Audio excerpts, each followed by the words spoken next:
Thank you for tuning in to Grieving Voices. My guest today is Kimberly Bell. She is a native of Salisbury, Maryland, and she holds 2 degrees, one in human growth and development psychology, and the other in theology. She's an inspirational speaker, minister, mentor, and author of The Epitome of Kimmy, Accept and Embrace It All. Through her work, she shares her life story and personal experiences to inspire others to never give up hope while raising awareness to societal issues.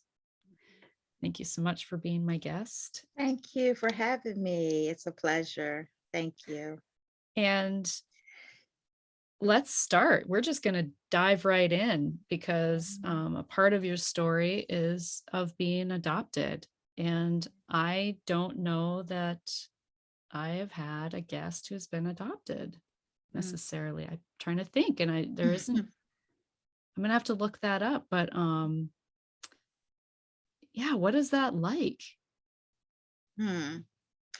Well, as I started the healing process and going through investing in me and um, building my self-worth and getting to understand um, things that was broken, foundations that was broken, and how I dealt with the depression and anxiety of separation and abandonment and stuff, is that when I really realized that um, I went through a great loss of, along with that separation of staying with my biological parents, my biological mother and father, and my biological sister. She was 2 years older than me up until I was 5. And then my biological father and my biological mother had one of the worst fights ever. It wasn't not normal that they had chaotic, in their marriage and, and in the home where I witnessed physical, verbal, and, abuse there. But this particular time, it was one of the worst. And it ended up my biological father and my biological mother separating for a short time. But during that traumatic experience, it let it took me with him, and he dropped me off to his sister, which is my paternal aunt. She's the oldest sibling of them, and he said I would come back. He told me um, I was going to be, I was going to have to stay there, but he would come back and get me, and never happened. Now their relationship did not cease. They still had the sibling relationship, and he came periodically in and out. He ended up really getting a divorce from my biological mother down the road after they had other kids and making a new family. But it was almost like it was a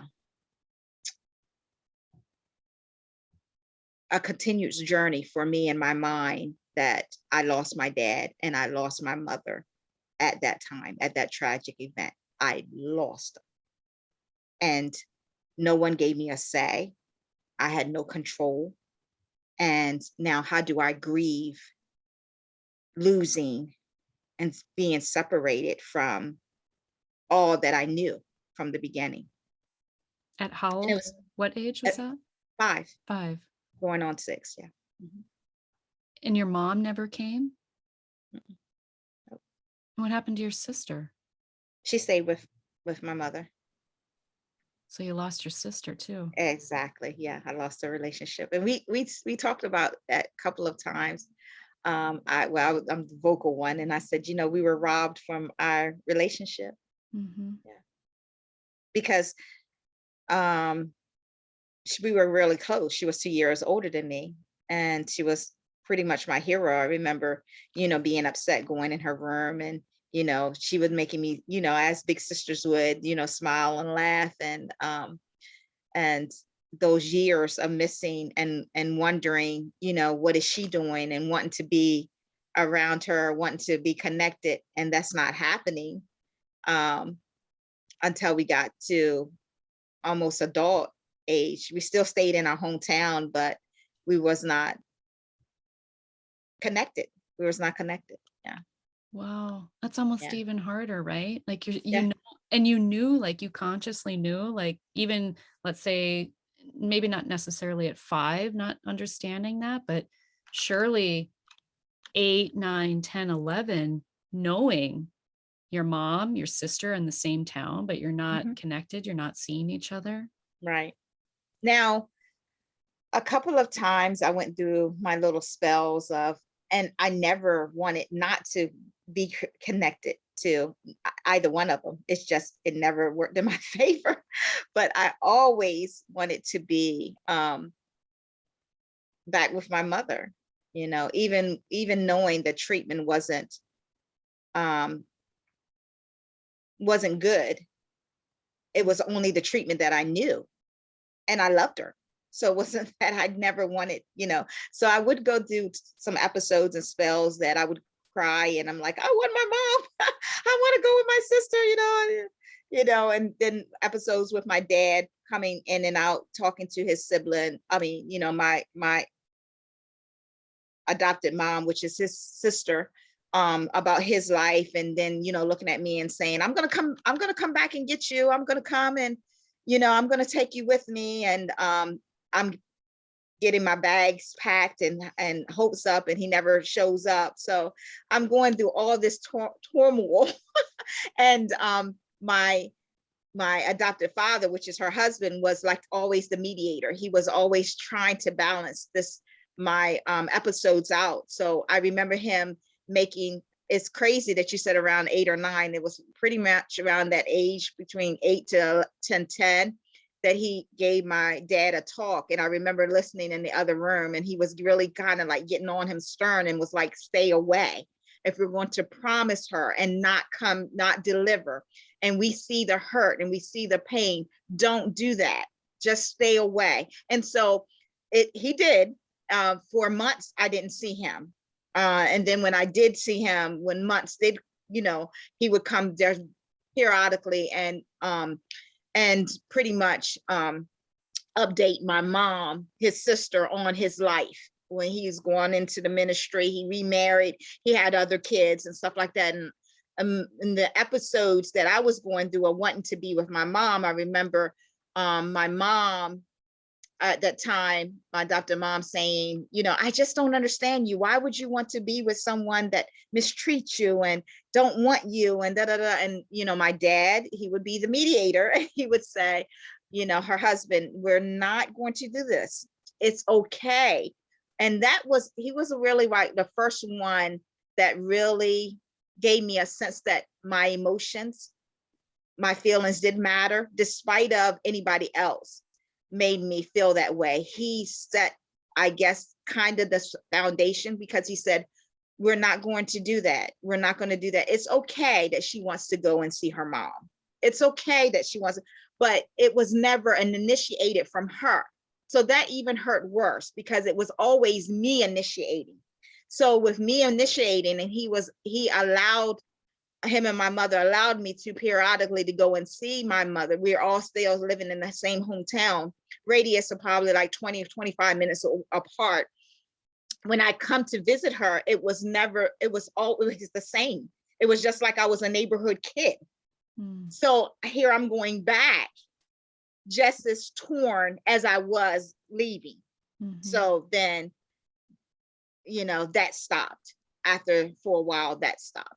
But it was never, and that's why I said I know that I had to come to grips and accept that was a complete loss, mentally, physically, and emotionally, from my birth mother that I wanted so much to have. She was all I knew, but I had to accept that's not what she wanted, you know, and I'm not responsible for that. I held guilt and shame for being responsible of her choice of not wanting me, not fighting for me, not coming back to get me, not, um, just concluding the separation. So it was those episodes. And like I said, during those years up until 18, when I did leave my adopted parents home, because I'm of age or whatever, and my life's changed. It was never an initiation from my birth mother.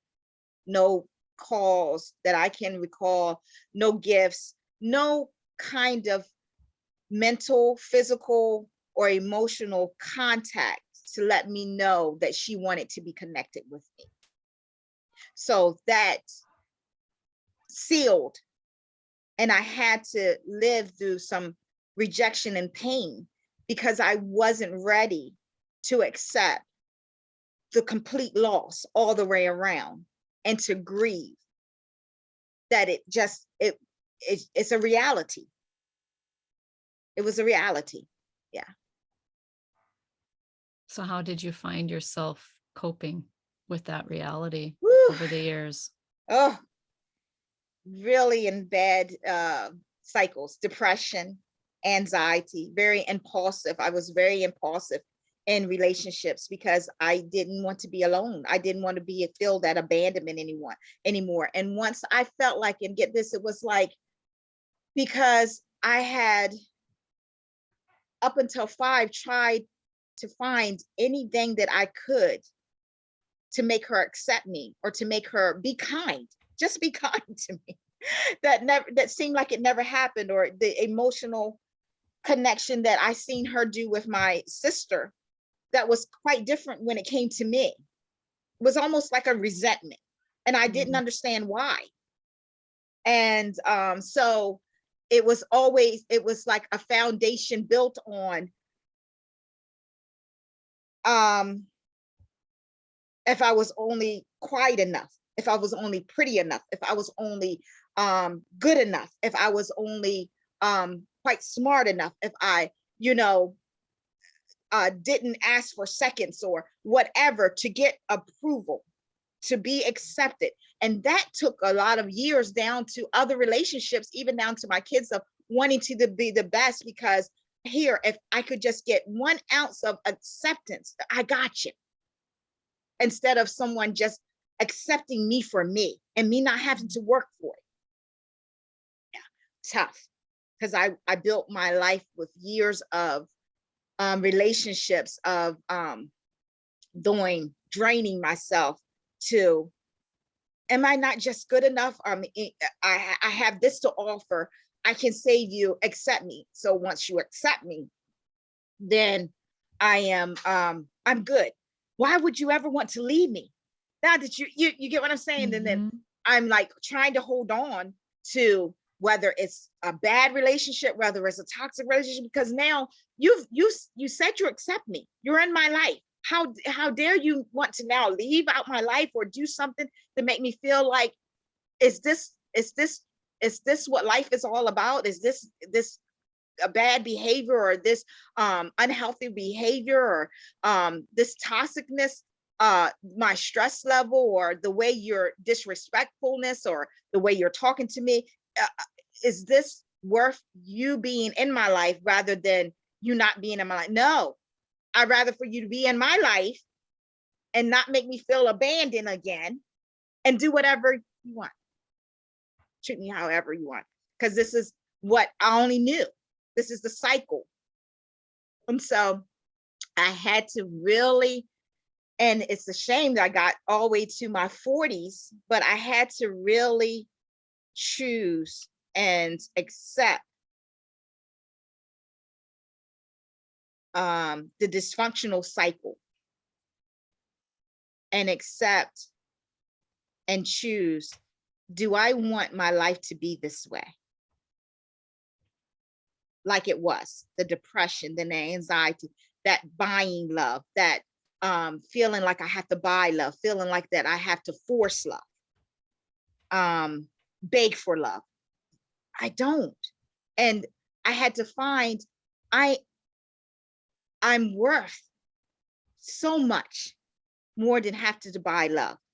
I was created for love and to be loved naturally. That's not forced. So I had to really like process and get it, and say, this cycle and changes has to start with me. It has to start with me, from my heart to my mind. And when I got that accept and embrace it all, doing those chapters of my memoir, I had to actually live that. I when I read the story and I wrote the story, I was like, holy shit. I said, oh God. I said, this is really sad. This, how unfortunate. And I never looked at my story like that. I looked at it as if like someone looking out in a numb stage, like, oh yeah, yeah, she did have she did have two birth parents. She did have two adoptive parents, but never actually accepting the um the effects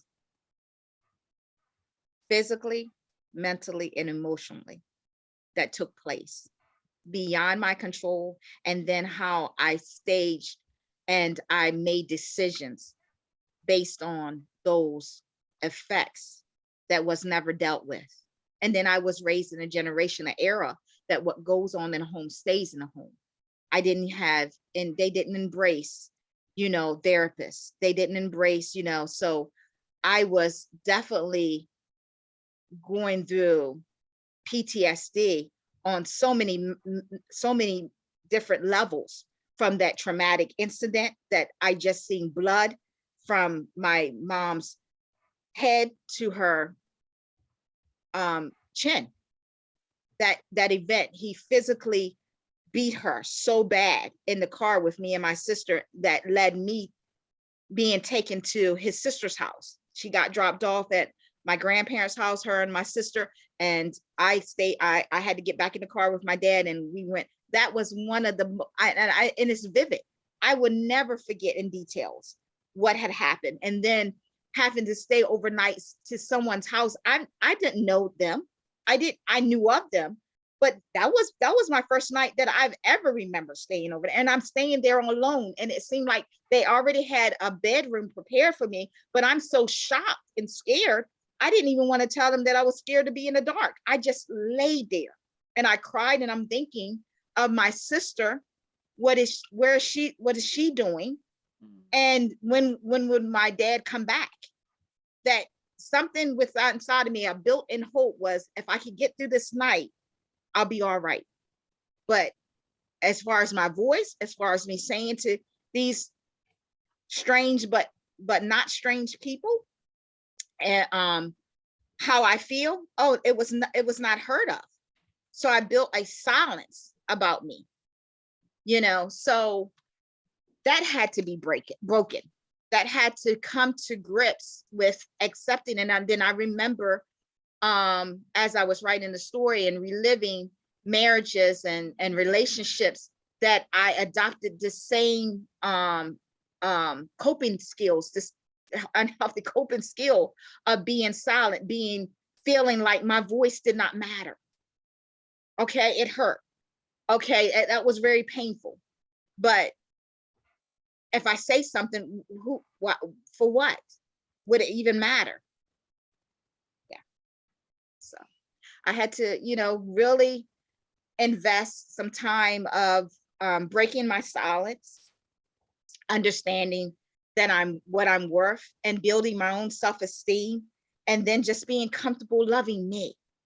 And once I started just examining and loving me, I still went through some, and I still go through the process of hurt times. I just lost my adopted mother that raised me, and how I was treated, like alienated for speaking my truth, for being courageous enough to share my story. When I tell you, I'm coming from a generation, though, that you don't expose any family secrets. You don't share, even if it was about to help you. You just don't do that. So I was alienated from the funeral, from the program. This was recent? This was recent. This was last month. Oh. Her brother took in charge of everything, which is my biological father, younger brother. They're about 2 to 4 years apart, and my biological father's been dead probably over 11 years now, but he took in charge of everything, and he would not let me or my children be a part of the funeral arrangements, the funeral program. And then on the here was the icing on the cake. And this is why I'm so glad that I'm able to be a voice and inspire other listeners, that had I not took the time to be courageous enough and share my truth and heal and invest in myself, my biological mother, my birth mother, was in the program. She was there reading the obituary, and she has never contacted me. She has never contacted me. We still live in hometown, or even give me her condolences that the woman that passed away that raised me acknowledged that she's passed away, but yet she was there in the at the funeral, titled. Yes. Yep. And I'm just saying, if I and don't get me wrong, I got I did endure the funeral, but I didn't even get out the car to go to the memorial, the burial. I one of my adult daughters was with me, so I took her. She rode with me, and I was feeling so sick stomach. After that, I went home, and I just laid in the bed and I went to sleep. But not saying that I wasn't hurt. I was hurt, pain, but what I found was some strength that I allowed myself to choose to reinvest in myself since last year, to work on me. My book was published last year in August. So, and like I said, she just passed away last month, April the 11th. If I did not release my truth and invest in me and start building my self-worth up and loving me and leaning on the support of my children, I wouldn't have been able to pass that test. I know I wouldn't have. I probably would have turned that, y'all probably would have had me on CNN. I probably would have turned the funeral out, because that was a lot to handle, of being alienated on both sides, but yet having to confront it. You know what I mean? Being alienated from both sides, but yet I'm looking at the woman that raised me in the casket. She's gone. Here's another loss. And then the birth mom that has always been a loss, she's there still portraying, I don't know what, but it's a double loss, double alienation, because you never even contacted me. You have not spoke to me in months, almost, a year probably. Yeah. So. Did your adoptive parents, did they have other children in the Nope. home? Nope. No? Oh. Right. So all the love they had to give, it really just went to you. Yep. I was there. I was her Kim and I was his Kimmy. How I got that name, that title, is he used to call me his Kimmy. And so, yeah. There's so much of your story that I personally relate to, very different ways, but there's so much of your story, just really this lack of having a voice, not being able to have a voice, and really finding your way to that much later in life. My Right. 40th year. Right. So very Right. much like you, just walking through life, like, shrinking, shrinking, shrinking. And it's really just this way that we self-sabotage and never really truly find our own potential, because we're so busy looking for approval and And validation. acceptance and Yes. validation and all these Yes. things. And I Yes. think we do it differently. You mentioned buying love, like you tried to buy other people's love. I suppose what do you mean when you say that? And then I want to elaborate more on this.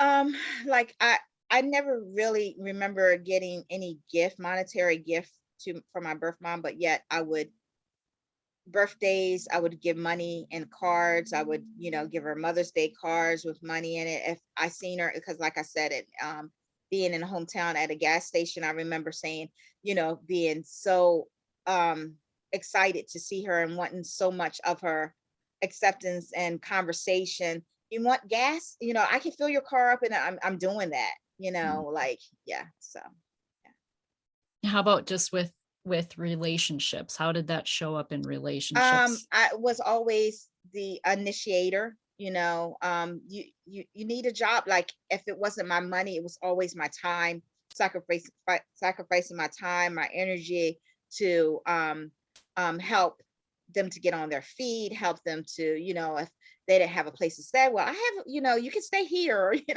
Or, you need, what do you need to get a car? I'm just, I would just be always the one that would use over exceed, the energy, the time, the money to get that acceptance or buy that, you know, that approval, you know. It's an I c- overgiving. yeah, I can help you. I can help you. I can help you. And here's what's interesting about that, because I very much relate to that, whether it's, time, or usually it would be my time that I would Yeah. give to Hmm. other people and, Yeah. deplete my own energy. And, Hmm. um, but, and some people do it with food, right? Like some Hmm. people will just feed people, just Hmm. that's how they get something from that when people would respond with, "Oh, you're such a good cook. I love your food." And Yes. Yeah. so it Yeah. perpetuates that, right? Yeah. That Yeah. giving. Yeah. And um but what other people would see, right? Hmm. And correct me if I'm wrong, is you have such a big heart. Hmm. Yep. And so people see that you have such a big heart, but really what they don't see is the reason for that is the pain. Yeah. The overgiving is Right. for pain, and it's giving for the wrong reasons, right? Right. But we don't see that pattern Hmm. until we see it, Right. or until we're ready to see it. And that's where you said when you were writing your book, it was obviously a very therapeutic thing for Right. you. Hmm. I experienced the same. It was like the first time really that same thing. I expressed my voice, expressed my story, shared my story. And it was received in a lot of the same way, where we don't talk about what's happening in the family, and that's nobody's business. But it's my truth, Absolutely. I had my people story, right? mad at me. Yes, Yes. furious. And they're still mad at me. And the retaliation is crazy. But on the other hand, I got so many supports of people saying that my story helped inspire them. And, I've never looked at, and I even made sure, I remember specifically when I sent the transcript, which was that needed to be edited. I said, and I made it very clear. I said, if you see that I'm going outside and touching my feelings and emotions negatively to make someone else look bad, please delete it, because that is not my mission. This is about me. I want my book to help heal someone else and to understand that this is my truth, that these are things that I went through, that I had to accept, and how these things has brought me to where I'm at now. Exactly. And it And can be so, very, oh, and go ahead. so, and so, like you said, with people that are from different generations or different mentality, mindsets of how dare you, with knowing that you're not just the only sole person that had certain effects on you that happened, was like, you don't cross the line. You don't do that. You don't do that. I'd rather it's for to inspire or heal you or not. You just don't do that. You keep silent. Like you said, that's nobody's business. And so, I am just, and that was like that door of, I've never felt, now I felt that courageous move, just a touch of it, when I stopped the procrastination and ended up graduating from the first college and completing something, because I felt like I had this mentality that I just had the spirit of, I just couldn't finish. I just would leave things open and then go to another thing and not complete that and just go to another thing. And so that one courageous move was just a touch of this last one that I said, okay, now this is the biggest courageous move of speaking out, standing on my truth, and leaving it in the hands of God on what the outcome will be. Because God knows it wasn't about diminishing or damaging anybody else's character. It was about setting me free. And it did. It set me free, but it also, and I just believe my story is going to set other people free, you know. So my dad said to me, and that really struck me when and I had a mental therapist on call during the time I was writing the book during COVID. She didn't even know that I was writing a book. Actually, I sent a book to her way after, our therapist sessions when the book was released in August of last year. And she just called me and she called me first. She was like, I can't believe it. She said, I did not know. It's because some of the things she didn't even know. She said, and you were writing this at the time. And I was like, yeah. But getting back to my dad said, and that really took me to the level that I knew that I had to do this. He said, and this is what he instilled in me was one part of my foundation. He said, Kimmy, if you don't stand for something, learn right now to stand for something, because if you don't stand for something, you'll fall for anything. So, That's so that's very, why I yeah. can talk it, because I lived it, and let people know that even with courageous moves, it's still a process that I'm going through, that I still feel hurt and pain. Yeah, because I just explained what happened to me a month ago and I'm still grieving. I still miss her. I want pictures of us when we were a family that he refuses to give me. So me and my children don't have anything of her or my dad. And so we're just waiting on him and at the mercy of him. And I have to work on me to allow God to fill my heart with, continue to fill my heart with love and not bitterness and not hate, and say, this is a battle that I don't want to fight. If it's going to disrupt my peace like this, you have it. If you take this and just bring me peace with this. I have his Bible. So, and I have her obituary, and I do have some pictures of us, especially, when she went to my kids' graduation. And, I look at those and I just think about things that, and a peace comes over me when I think about this. And I know it's nothing but God is saying one thing that no one can take away from you is the memories. Mhm. It's the things that they instilled in you. It's the thoughts. It's the way now that you have become as a woman and a mother and a grandmother. It's because of them people that raised you. They can't take that away from you. So, yeah. And I tear up with that, but it's a good tear, because it's a peace that God is allowing me to strengthen through this journey. I can't. And one thing I found, and I tried to express so much, because I've dealt with this so many times, and I really believe we as human beings deal with this too. I am not responsible for anyone else's actions or behaviors. Do they hurt? Yeah. Are they disappointing? Yes. But the only thing that I can control and deal with is my responses, is my actions, is my behavior, is how I choose to live my life. And that's the rest. I can't do anything else. Yeah. But for years, and I know a lot of people have, I've dealt my emotions on feeling responsible or in control of what people done and said and how they acted and how they behaved.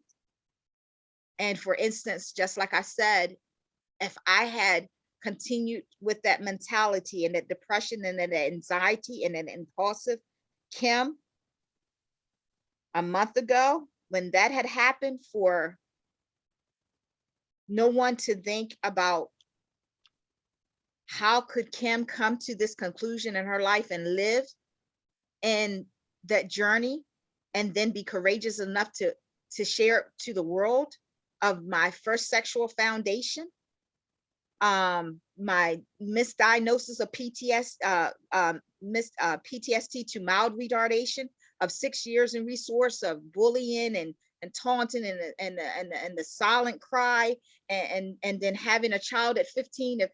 If this is the type of, if I wore that, what I felt at that funeral, that no one cared, from my birth mother to my um paternal uncle that was in, he knew of me. He knew that he he had a relationship with my mom, his sister.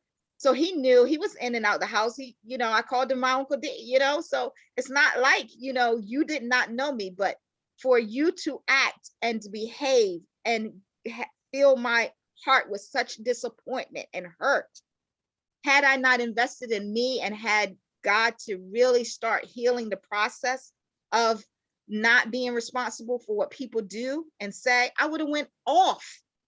I would have went in a tantrum. Yeah. But And I think that's what happens in a lot of situations and is, that's what, yeah, exactly, because yeah. all that built up and Mhm. that release hasn't been able to been dealt with and deal with and accept, that this is just a part of life. We have no control of what people will say, do, or act towards us. None. But Only it thing that, all has an impact. but it all has an impact. And that is the Exactly. thing. Every single one of us Yes. creates an impact in other Right. people's lives. Right. And we have the choice There in you what go. that impact is. There you go. And Yes. that's where Yes. personal responsibility Yes. comes in. That is. That is. Owning our feelings, Yes. letting that be okay, Mm-hmm. but giving people the grace too to have their own feelings. Mm-hmm. Mm-hmm. Yes. You're Yes. absolutely right. And not giving, because like you were saying, there's people that would not been able to take and give up, totally give up. I've been there, just give up, wanting to give in, wanting to tap out. It's no way. I mean, I remember that one of the last relationships, I was like, I'm at this age, 40 something in my life, is no way I want to start all over again. Why?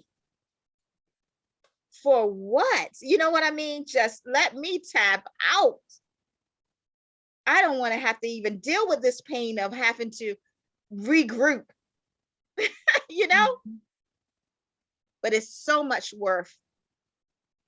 The best gift I could ever give myself was giving myself the gift to invest in me, to love me. I just got goosebumps because that is truly, I mean, really what it comes down to, right? Is we always seem to look for everybody else to give us what really we may not have ever been taught how to give ourselves. Right. Right. Self-love is the best love, right? Best love. Best love. Yes, So, give me goosebumps still. Best love, yes. yeah. And then when you do to give that self-love, that best love that only you can give, I am just so confident with hope and faith that I'll get that reciprocated. Hmm. I don't have to look for it. It'll come. Yeah, I heard the quote just the other day, actually, yesterday, in fact. You attract more flies with honey, Mhm.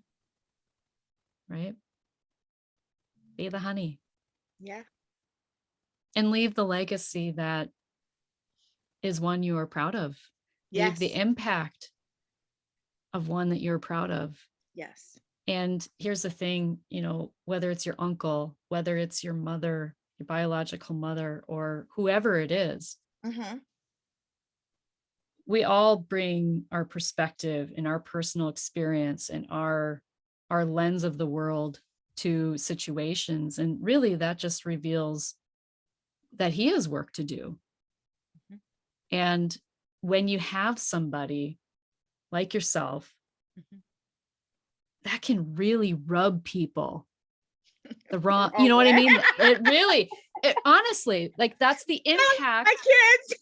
Yeah, that's the impact that you have. Like once you have gotten to a place where things that ruffled your feathers once upon a time don't anymore, people take notice of that, and like, and their energy bumps into your energy, and their energy is like, well, aren't you high and mighty, or aren't, you know what I mean? Like people can, they interpret Yeah, that yeah, as either indifference or Pollyanna or um better than, right. people can interpret, they'll interpret that however, A- and that's And not and your and responsibility. exactly, Yes. exactly.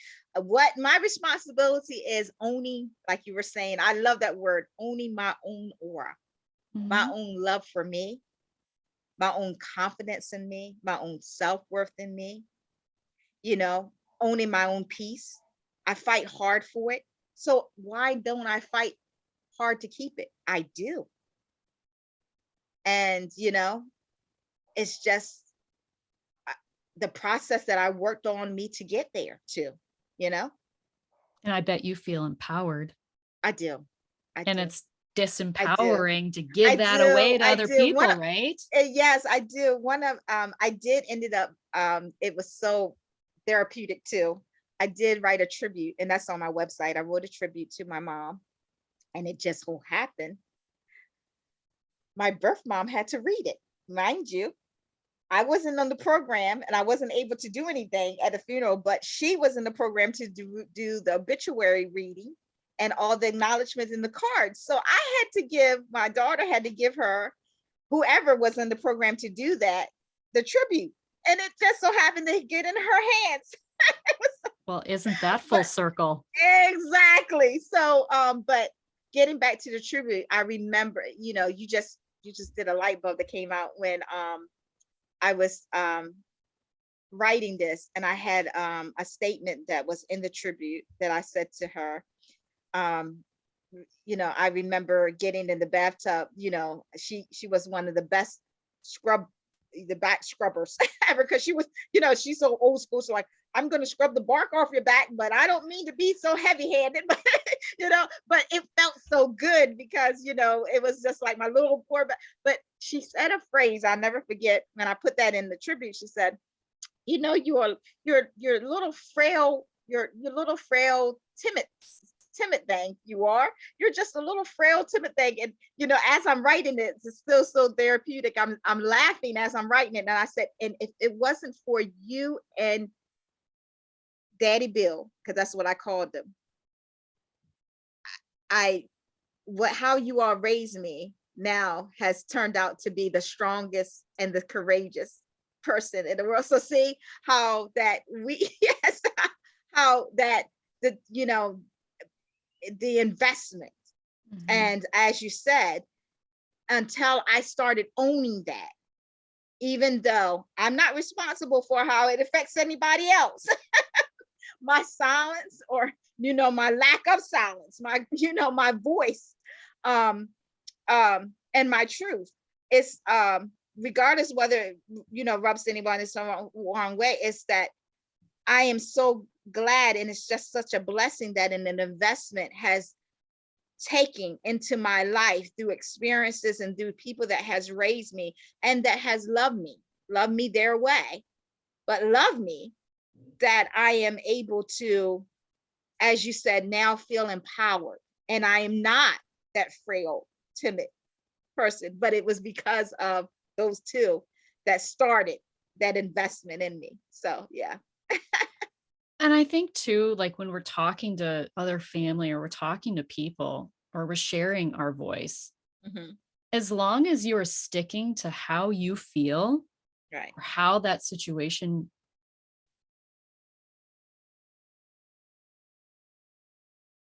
Froze. Uh-oh. Yeah, you kind of froze. Okay, I got you. Yeah, you Yeah, got like me? froze. Okay, I'll just start over. Okay. So, I think when it comes to feelings and talking about feelings, I think when you're sharing your voice, as long as you're sticking to how you felt Mhm. in that moment or how you felt at that time, or, basic, you're really just sharing your story of it. Right, People can't argue that. right, There's no argument there. right. Well, I People, never, and it's crazy because no one. Now, my sister got a copy. She's said, she loved me. She never, spoke in details about the book, but no one, from the family that have made me feel that they were kind of rubbed the wrong way for me exposing my truth or whatever, have came to me and asked for me to explain anything. Like I said, they're in that generation where, you know um that's how you felt, that's how you felt. But my thing is, I'm ready and I'm determined, and this is what I have been doing from 15, is breaking the generational curse. mm, Even with my minor, she gets upset and I said, Manye, are you sad or are you angry? That was never talked about or heard of when I was growing up. You do not even act like you're mad or angry. First of all, in the Bible, it said, they were very strict about the Bible. You don't get angry. You don't sin, you don't get mad. Mad, pretty much is a sin, um, um, violence or whatever. But that emotion point was definitely um put on the back burner, because as a child, you're not taught that emotions are real and they are valid, you know and mhm, so I have clearly took a stand against that and gave my children that nugget, that it is okay to be sad, it's okay to be disappointed, and it's okay to talk about it, as you were talking about, and it's okay to share, and how you feel. And even with me, sometimes I even have to come, because now I'm adult, I'm loving and mothering adult children and a minor, which is quite different. But I remember even saying to my son, we had got in a little conversation, and it didn't go too well, that I had to come back to him and let him know that, I apologize if I said it wrong, where you didn't understand where I was coming from and it really made you feel the way you felt, but this is what I meant. And then I concluded with him by saying this, Emmanuel, and this is my adult son, my only one son. I said, besides me being your mother, understand I am also a woman, that I'm not perfect. I'm still treading this process. And I make mistakes too, but I'm also a woman, not just your mother, Yeah. So it's breaking that generational curse where, the communication. Like you said, it's okay. I tell, I'm 40 something years old, and saying to even myself, it's okay to not be okay today. mhm, Just before my mother passed away, I had to celebrate. And it was crazy because this year, and he died in 97, when my adopted dad's birthday came up, that was in March. I'm looking at his Bible, and I have his little obituary in the Bible, and that day came, and I was just, whew, I was just like, not a good day. I need a minute. I need a day. And I'm going to give myself, guess what, Kim? I'm giving myself permission to be sad just today for a few hours, and think about, if he was here, how he would have been proud of me, how I would have been able to say, Daddy Bill, look at this, or, he wasn't able to see the youngest lady, and hear him saying, Kimmy, but it's gonna be all right. It's gonna be all right. You got this. It's gonna be okay, and I just kept, the tears just kept rolling. And I was like, I'm going to give myself the time to cry. And it was just like, because so much had happened over the year, and here the book, and here March was his birthday, that I gave myself permission and being okay to celebrate my way, mourn my way. And like I said, I'm breaking that generational curses, where growing up from an denominational church, and religion was our top umbrella, is that you leave a lot of emotions, and you trust God, and you pray, and you fast, and you speak in tongues, and God is the healer of all. And when you go to outside sources, no, which it's not that way. It's not that way all the time. I have felt so much love throughout this whole year, that from people that doesn't even look like me, inspiring and telling my story. And it's been healing. It's been therapeutic for me, because I'm receiving, I'm receiving what has already been given and created for me. And that is that unconditional love, that once we talked about earlier, that I didn't have to buy, that I didn't have to be nothing but Kim. And they're receiving and saying, I'm supporting. You know what I mean? I'm not getting it. I didn't get it from all my family members. I got it from my, all my immediate, my children. But I'm just giving a point where, to listeners, that it may not even come from what you where you would want it to come from, or even look like you, but embrace it. I had to learn to embrace it. And I'm telling you, this has been, I have so many sisters, and been on interviews and podcasts, male and female, that has poured their love out and support, that I've felt it. I didn't even have to be, and I'm just like, this is what life is all about. Love definitely doesn't have a color, and it doesn't have a gender, but it is created for us to receive. We're created in love, and it is for us to receive. And I'm just so happy that I'm able to express that and inspire to someone that don't shortchange yourself. Don't cut it off because it doesn't look like you. It doesn't feel like it should come from there, because that's just not the way life is. That's just not the way life is. I loved all of that so much. I have this thought recently, actually, like when you have a challenging situation, and I did not that long ago, and I thought to myself, what would love do? We can still have boundaries, Mm-hmm. and we can still act from a place of love. We Mm-hmm. can share our voice and our feelings from a place of love and compassion, Mm-hmm. and with grace, right? And Mm-hmm. I'm curious if, as a child, you were like, do you consider yourself as a highly sensitive person? Mm-hmm. Yes. Yeah. Yeah. So I am too. And my childhood did not make sense Mm-hmm. until probably 3 years ago. Mm-hmm. And so when you were talking about, these big feelings as a kid, and having these big feelings, and I think that's where sometimes, like, I don't think my mom either knew what to do with my big feelings. Mm-hmm. So it was, no, you're not going to cry. If you want to cry, I'll give you something to cry about. Right.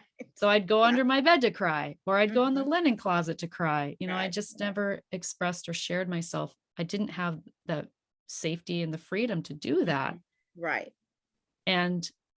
But I'm curious, and I was going to ask this after we were done recording, but I'm just going to ask this. What was your dad's birthday? Dad Bill. Oh. You said March. Yeah, March. Let's see. Yeah, I know it's in March. Hold on. Let me get my calendar. But March is that crazy weather, right?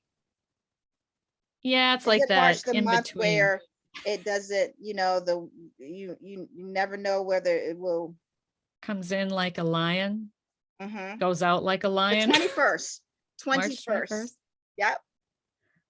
I was just because I'm not sure what the change is in the astrology, but I was going to say Uh-huh. if he's a Pisces, Mhm. I'm a Pisces, Mhm. he gets the feelings piece. Mhm. And that's probably what he was bringing to his relationship with you. Yeah. Yeah. It's that Yeah. the deep Yeah. feeling of a Yeah. Pisces. Yeah. I'm so glad. And her birthday, I think her birthday's in June. But I'm so glad that he set that balance of the feelings. He set that balance of the feelings. They were I will never forget when they I was probably 8 or 9. I know I was young, and I didn't, of course, my skin is a lot darker than them, and they would my biological, well, my adopted mom would say, "You don't look like us now," and which was true. But she did wasn't intentionally saying things to hurt me, but these are things like I said, back in the generational, they felt like children are children, where you could say whatever and they don't absorb things as a sponge. But she said, you don't look like us. And their color was much lighter than mine, but this is, you don't look like us, but you're ours. You're our girl. You belong to us, and you might have the nigger nose, you might have the thick lips, but that's just like, so I started not liking my features. But Mm, I remember, like it was yesterday, my dad sensed a feeling over me once she said it, that depressed mm, my look of myself. Now I'm a child. I'm young. I'm not even a teenager, but he sensed it, where he stopped me one day because I, I I I don't know how I was moving around or whatever, but he stopped me one day. He said, "Kimmy," he said, "I want you to know something." He said, "The world needs your smile. You have a beautiful smile." He said, "Stop covering yourself. You smile for daddy." Never, never, never brought up what she said about my features or whatever, but he balanced. When he said that, I never forgot it. And I put that in my head, along with what she said. mm. And let me tell you something, that balance helped me find some peace and build on my self-esteem from that comment that he said, that embedded in my spirit. Yeah. So it's Isn't that very important, something? isn't it?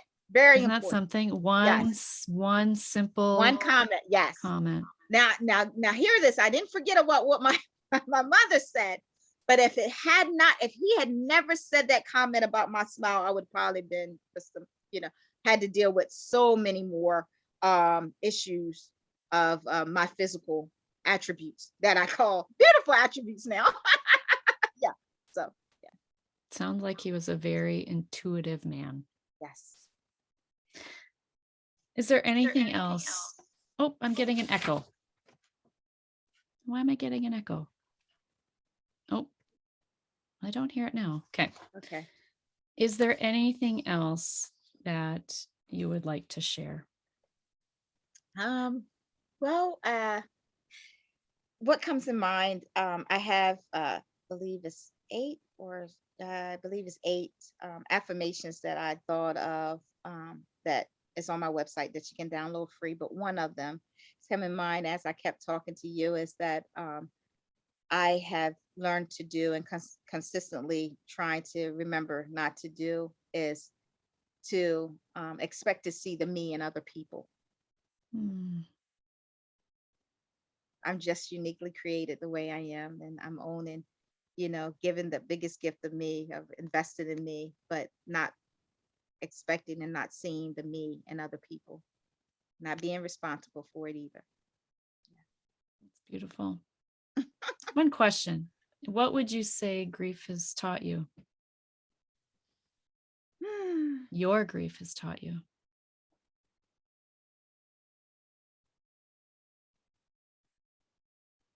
You can find strength in it.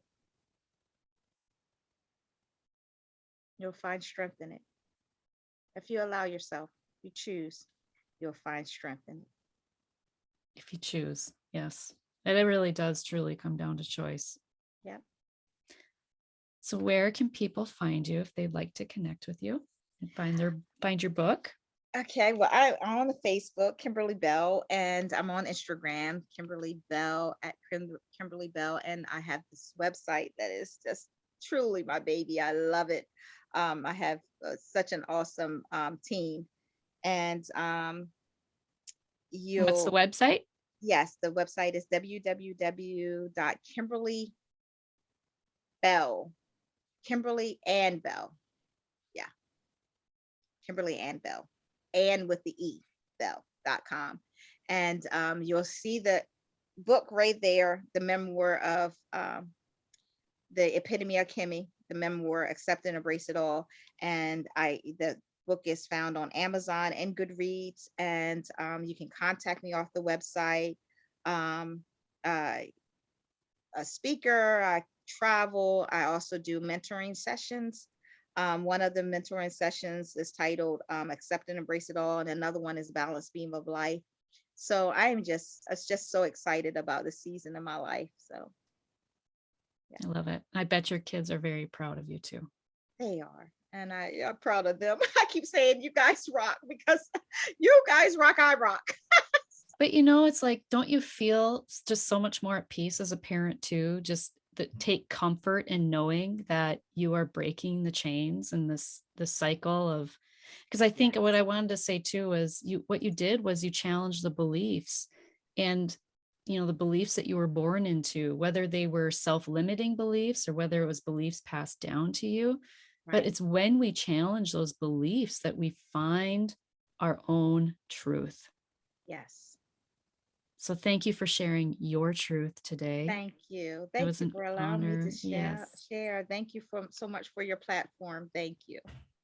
And I'll put all the links in the show notes. So look Okay. there if you want to connect with Okay. Kimmy, Kimberly. What do Yeah. you prefer? Kim is fine. Kim. All Yeah. right. So, and remember, when you unleash your heart, you unleash your life. Much love. Oh.